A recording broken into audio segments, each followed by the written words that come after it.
Hello, in this video we're looking at how to complete the Excel Module 4 SAM Project 1 step by step.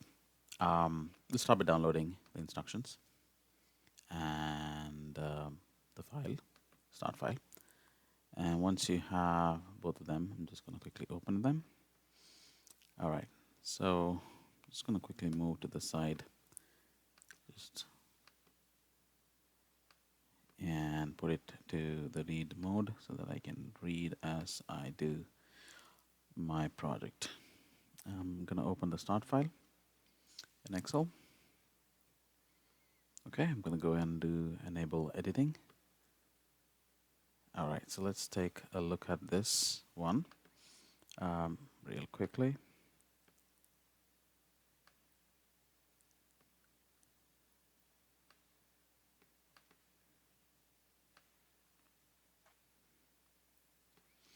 All right.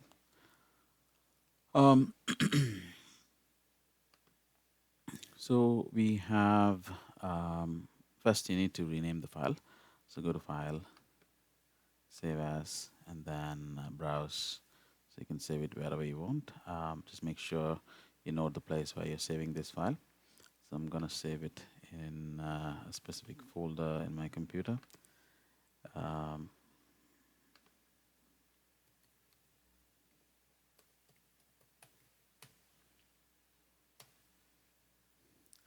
I'm just gonna I'm just gonna change the 1 to 2 at the end and click save. And then let's go to the first step. So the first step is Justin and Kaylin Milowski have always dreamed of purchasing and running Campground. Kaylin wants to be ready when the campground becomes available, so she's decided to start calculating how mortgage will impact her family budget on a monthly basis over the life of the loan. She also wants to consider how different the mortgage interest will impact the total cost of the campground.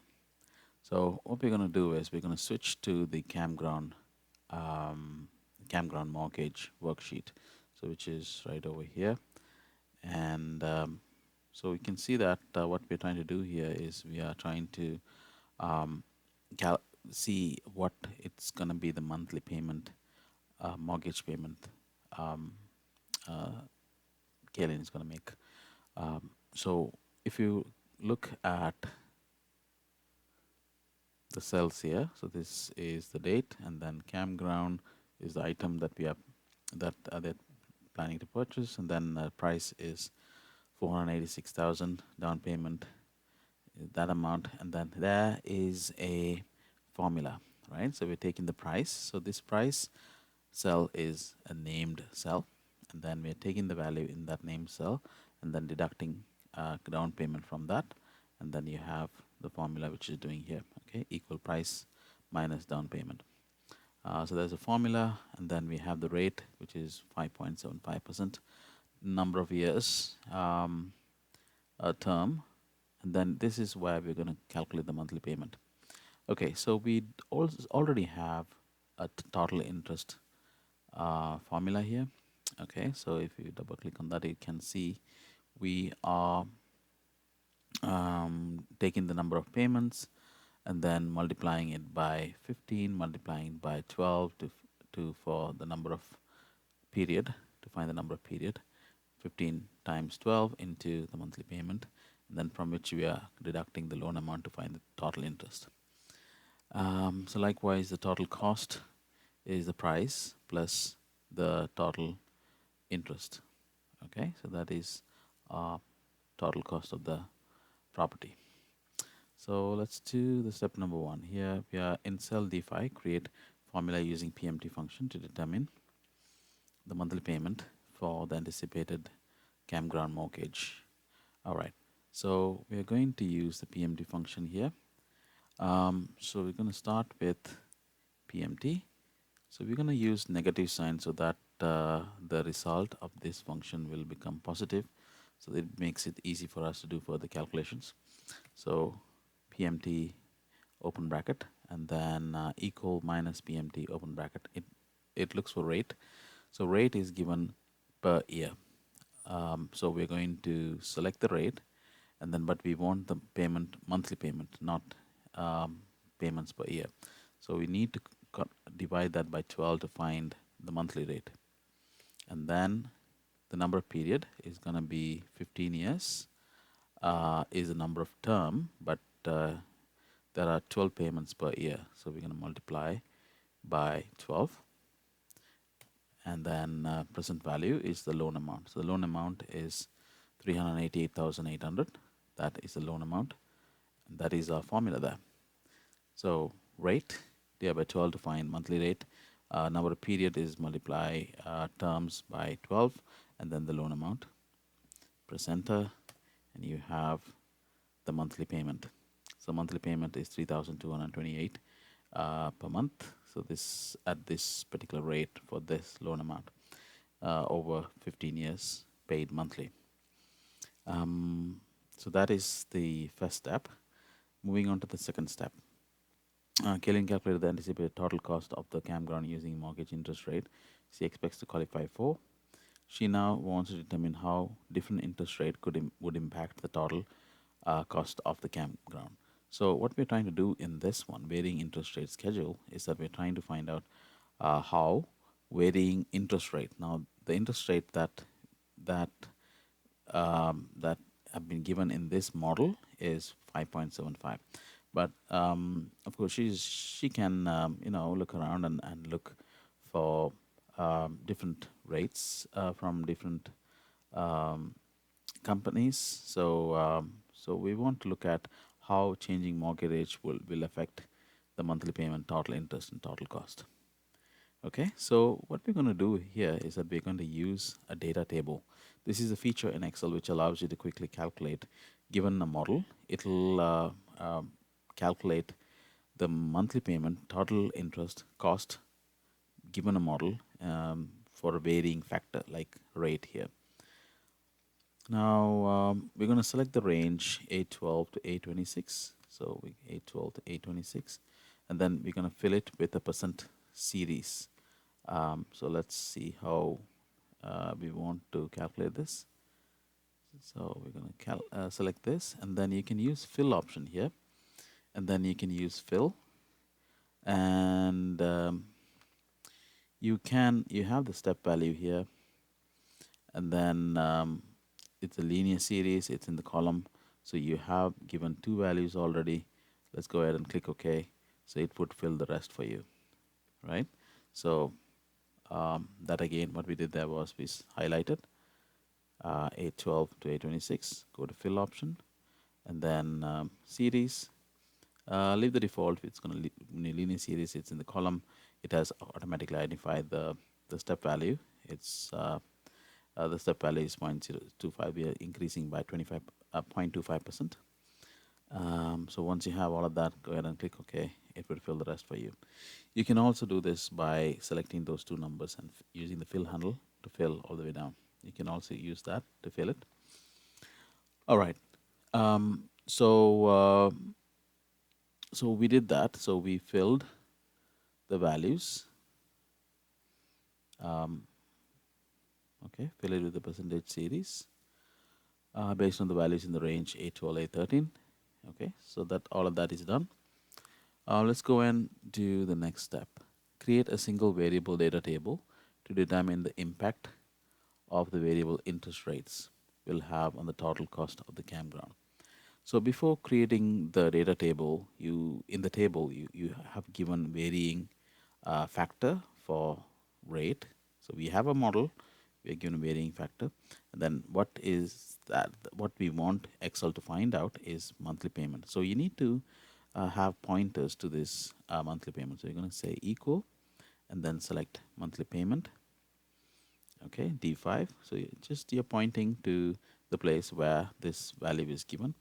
Equal total interest, and then you point to the total interest, equal D6, and then total cost, equal, and then select total cost. So once you have this, you can use Excel's data table to fill the rest for you. Okay, so what you need to do, make sure you highlight from A11 all the way to G26. Once you highlight that, you go to data, and then select what if analysis. And in the what if analysis, you're going to use data table. So in the data table, now it asks you where is your input cell, which cell is the input is in the row or in the column. So inputs are in the column. This is what we are inputting into a model, and then this is what we want the output to be, right? So I'm going to say input is in column, and then the input cell is coming from the rate, is related to the rate here. So I just select the rate in the model.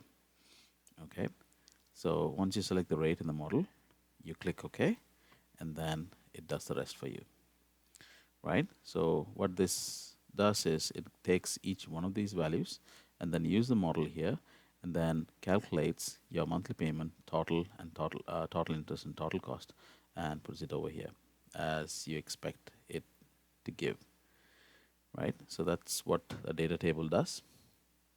So that is step number 3.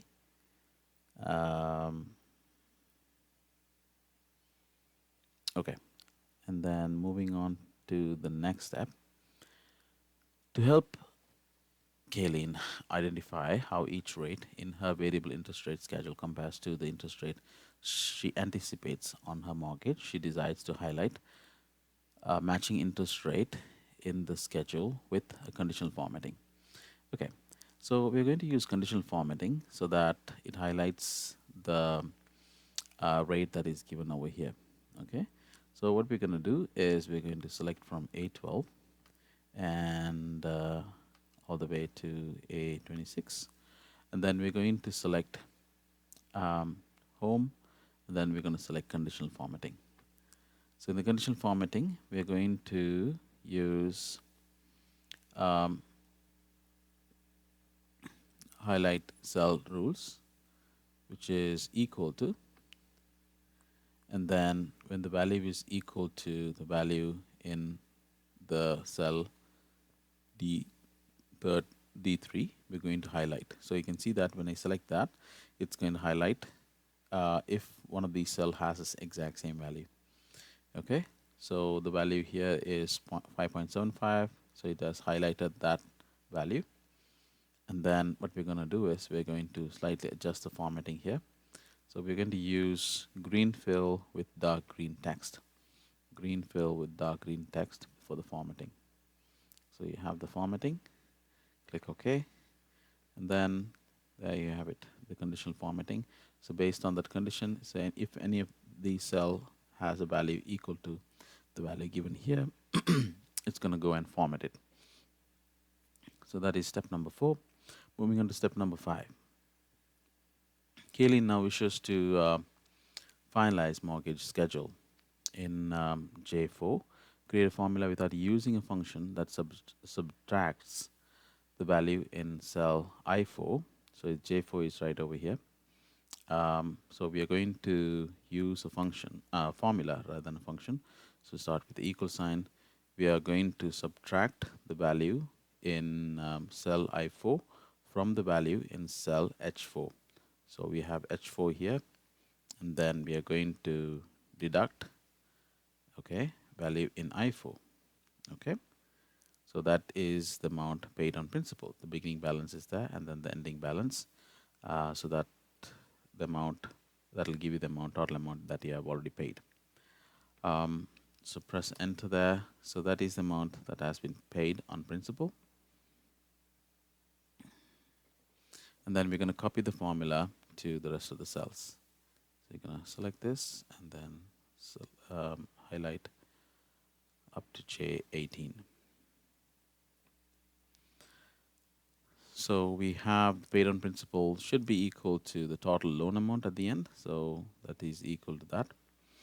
And then we're going to go and calculate the interest paid. So the interest paid, let's see how we're calculating interest paid here. So if the cell in K4, interest paid on the mortgage, if in cell K4, create a formula using if function to calculate the interest paid on the mortgage or the difference between the total payment made each year. Okay, so here we're going to start with a equal sign. So we're going to say if function, if h4, but the balance here is greater than 0. So that means if there is a balance there. Okay. If it is greater than 0, then we're going to give the value if true. The value is greater than 0, then the formula should return the value in J4. J4 subtracted from the value in D5, which is the monthly payment, okay, multiplied by 12. Okay. So D5 should be an absolute reference, because if you're going to fill it down, the D5 should not change as you fill down. The value in J4 may change, right? So we want, when we fill it down, for the next item, it should point to J5 and so on. So we're not going to make that absolute reference. I'm going to press F4 to make this an absolute reference, or put dollar signs in front of it. All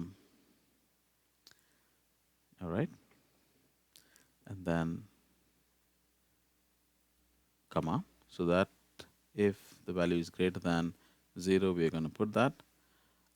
If the value is not greater than 0, then we're going to just add 0. Okay, so what this does is, if h4 has a value greater than 0, that is, if it has a positive value, anything greater than 0, then it's going to take the value in paid on principal, deduct that by the total from the total payment you're making per year. Okay, so that would give you the interest payment paid for that year. Press enter, and then you should be able to fill the rest. Okay, so that gives you the interest paid per each year. So the total interest paid, which is a sum function here, should be equal to the total interest paid shown here. Okay, so that is matching, so it is correct.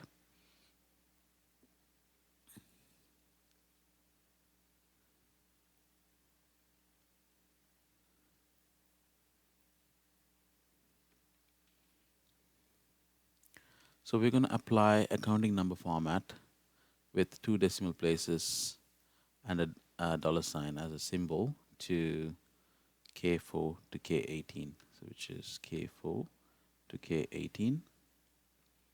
We're going to apply accounting number format with 2 decimal places. So that's what we have there.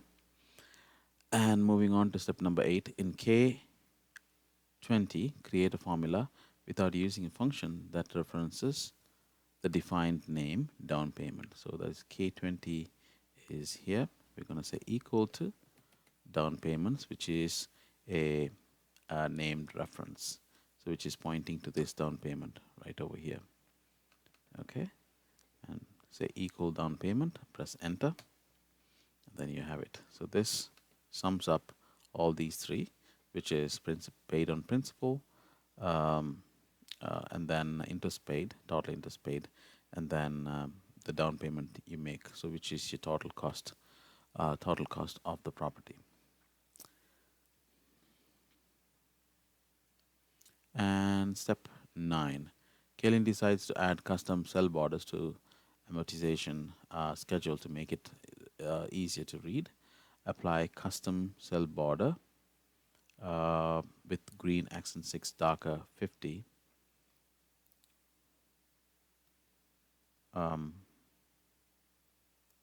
Yeah, apply custom cell border. So we're going to apply that as described below. Add outline border to range G3 to K21. G3 to K21. We're going to apply an outline border. So I'm going to highlight that G3 to K21 and then go to borders and select more borders option. So here you have an option of going and selecting the custom border style that you want, right? So we're going to change the color to green accent 6 dark at 50, which is dark at 50 is this the last color in that theme color palette. Green accent 6 dark at 50, and then we're going to apply outline. So the outline border, so I'm going to click outline, and then we're going to apply a medium border. A medium border style, which is second column, fifth row. So the style is here, second column, and then fifth row. 1, 2, 3, 4, 5. This one. Okay. So you might have to apply, once you select that, you might have to apply the outline again so that you see the outline. If you don't see the outline, that's not going to be applied. So just make sure you select the style, then color, and then select outline, and then click OK.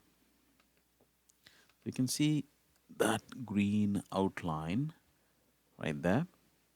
And then we are going to add a vertical line border with a light border style to range G3 to K21. Range G3 to K21 is the same range. We're going to go back to the border. And then we are going to apply first column, seventh row. First column, seventh row. 1, 2, 3, 4, 5, 6, 7. The last one there. And then we're going to apply vertical line, which is this one. Click on that, and then it adds a vertical line, the column. It separates the columns out. And then click OK. So you have that vertical line. That is done. And then we are going to go and add a top border with light border style to G4 to K4. So G4 to K4, and then we're going to add a top border. So same place, more borders, and then we're going to use a top border. Before that, we're going to select the style, this style, and then we're going to select the top border, which is this one. Click, and then click OK. So that we're just adding that line just to separate out the heading columns. And then we're going to do the same for over here, G18. So G18 to K18, I'm going to select, and then I'm going to add a bottom border. So go back, select more borders, select this style. It's the same color, so leave it as it is. And then I'm going to click on the bottom border, and then click OK. So you have the bottom border there. So that's step number 9. Moving on to step number 10. What various elements of Campground worksheet Campground mortgage worksheet easier to select and print? Kaylin wants to add custom names and ranges to the worksheets. Okay, so we're going to apply custom names for each part of the worksheet. So we are going to apply custom name to A2 to D7. So this is A2 to D7. That one. We're going to select it, and then you can simply go over here to the name box and apply a name. So here, be careful when you're applying the name. Just make sure you get the spellings right. Exactly, that is the underscore here. So that's going to be mortgage underscore payment. Enter. So you have named that. So anytime you want to select that, you can quickly select that by selecting mortgage payment. You selected it, and then you can copy it. You can also print it quickly. And then if in case you got this name wrong, to fix that, you will have to go to formulas and then name manager. So if you want to make changes to if let's say you have a spelling mistake, then you need to go to the name manager, select mortgage payment, which you just named. You have an option of editing it, so it allows you to go and change the the range here. So if if you got the wrong range, you can go and change the range to the range you want, and then you can save it, right? So that's how you make changes to it. You can also delete it and make a new one if you need to. Okay, so I'm going to close this one and then move on to the next. Apply custom name interest rate schedule to A9 to D26. So A9 is here to D26, and I'm going to the name box, and I'm going to name it as interest underscore rate underscore schedule, and then press enter. So we have named it, right? So here, if you go and select interest rate schedule, it's going to highlight that quickly. And amortization schedule, and then we're going to select G2 to K21, and then we're going to go to the name box again, amortization schedule underscore schedule. Okay, and then press enter. All right, so we're done with step number 10. Step number 11, assign names to the cells in the range D5 to D7 by selecting the range D5, C5 to D7. So D5 to D7 is this, D5 to D7. We want to name it by using the names already given over here. So you can see that this doesn't have a name. So the name box just gives the reference, cell reference. So if you want, you can highlight C5 to D7. So you need to highlight this monthly payment all the way to D7. And you can go to create from selection. So you need to go to formulas and then go to define name grouping, and then you're going to click on create from selection, and you're going to create names from the values in the left column, which is this column here, and then click OK.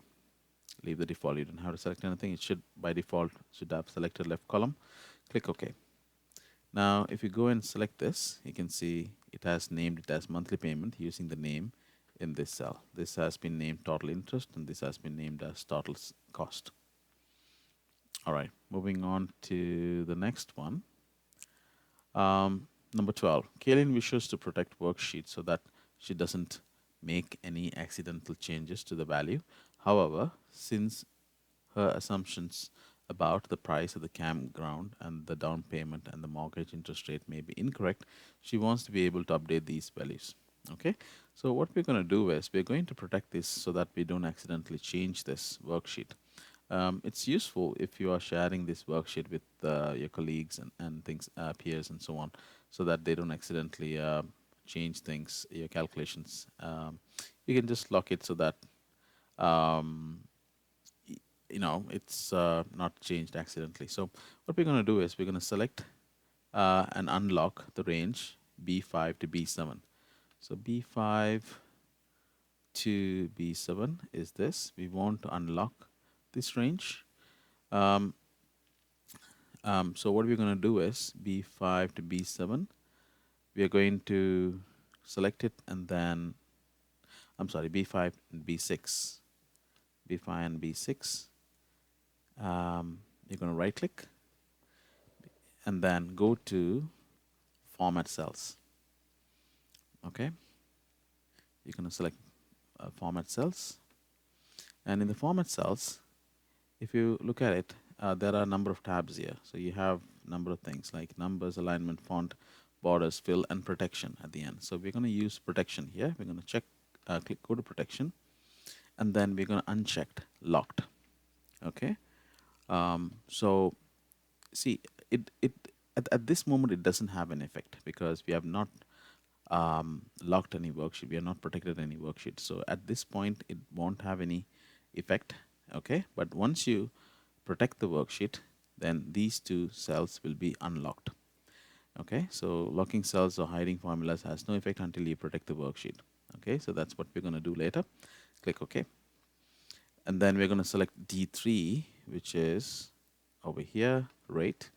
And then we're going to do the same thing. We're going to right click, go to format cells, and we're going to unlock it and then click OK.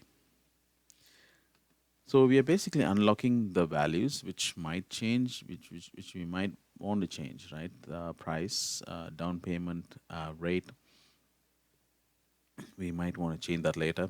In addition to that, you might also want to change the term, but that's not mentioned here, so we will not be changing that. So now we are going to protect the Campground mortgage worksheet without a password. So to do that, we are going to review, and then you have an option to protect sheet and protect workbook. Now what we're going to do is we're just going to protect the sheet, protect this particular sheet. Okay, so we're going to go and say protect sheet. Now now here it asks you protect the worksheet and the contents of the locked cells only, right?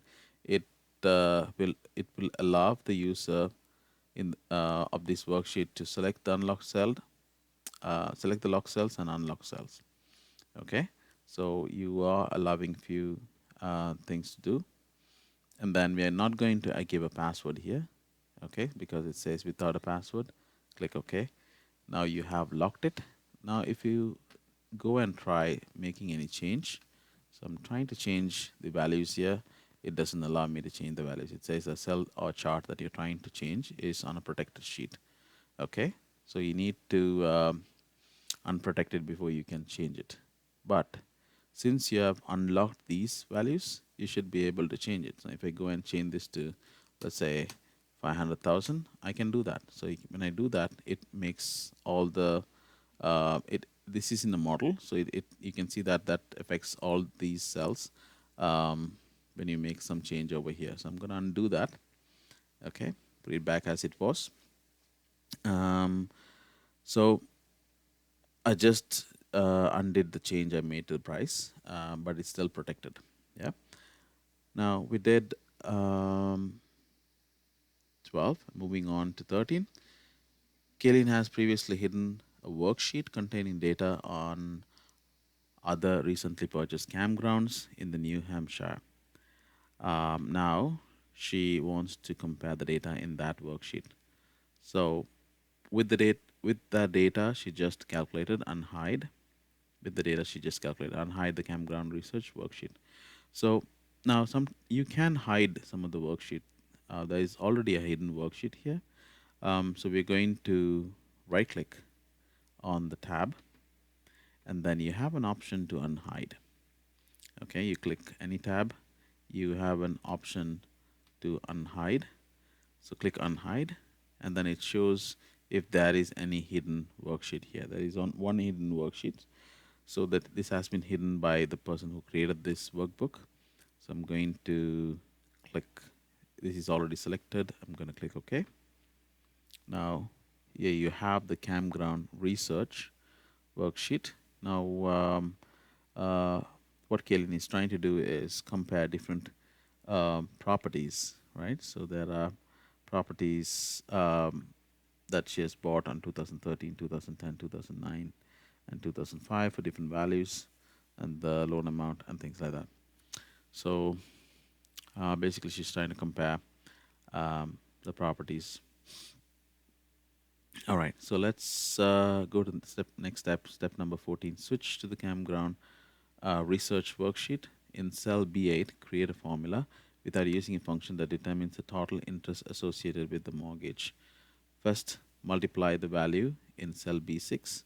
So let's do that. So in cell B8, which is over here, we're trying to calculate the total interest. So equals, without using a function, so we're going to start with equal sign.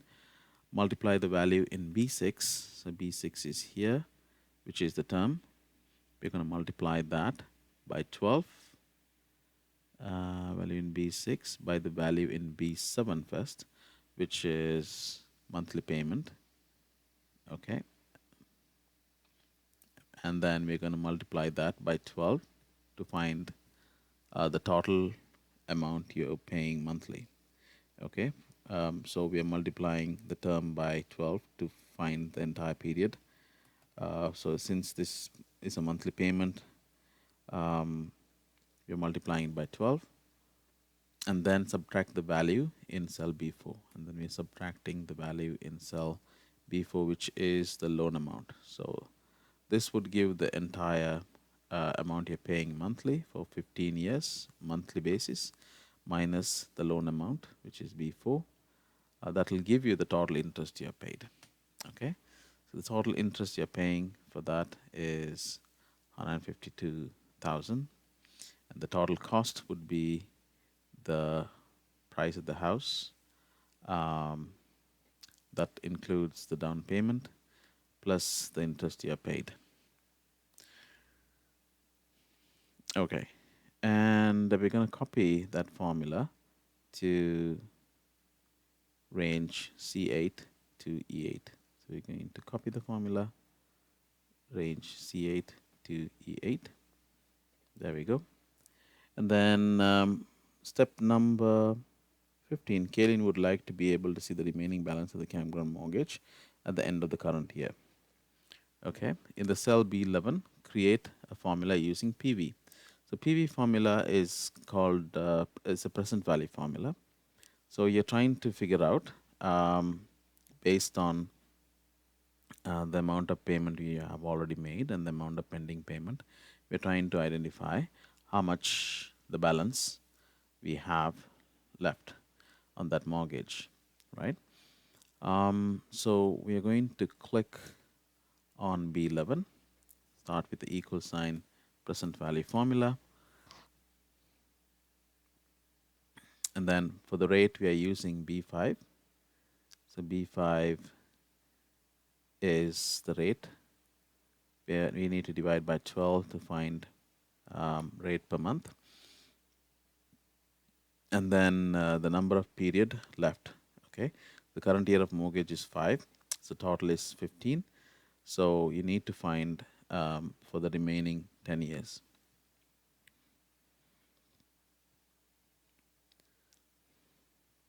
Okay, so we are going to take the value in B6, which is the total number of years, and then we are going to deduct the current year of mortgage. Okay.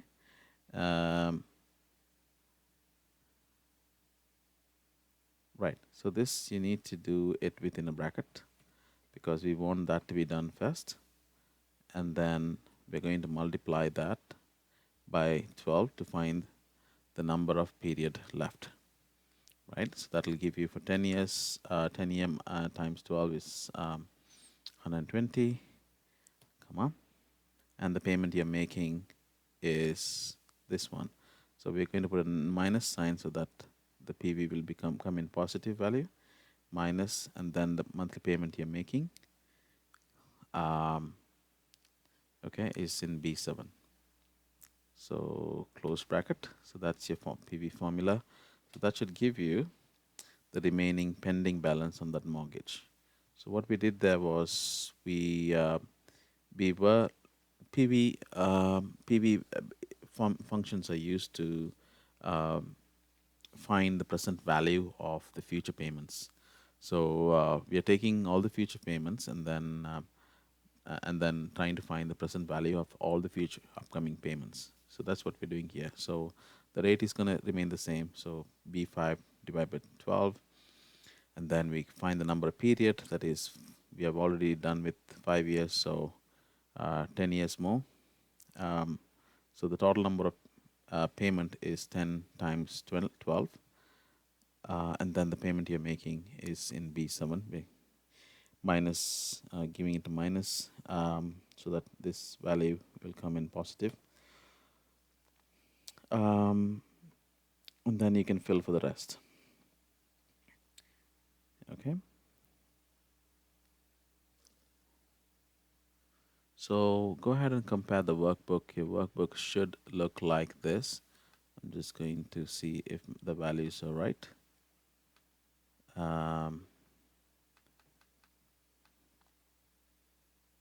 Yeah, so the values are all right there. Okay, so just make sure your workbook looks as given in the screenshots here, and then you can upload it.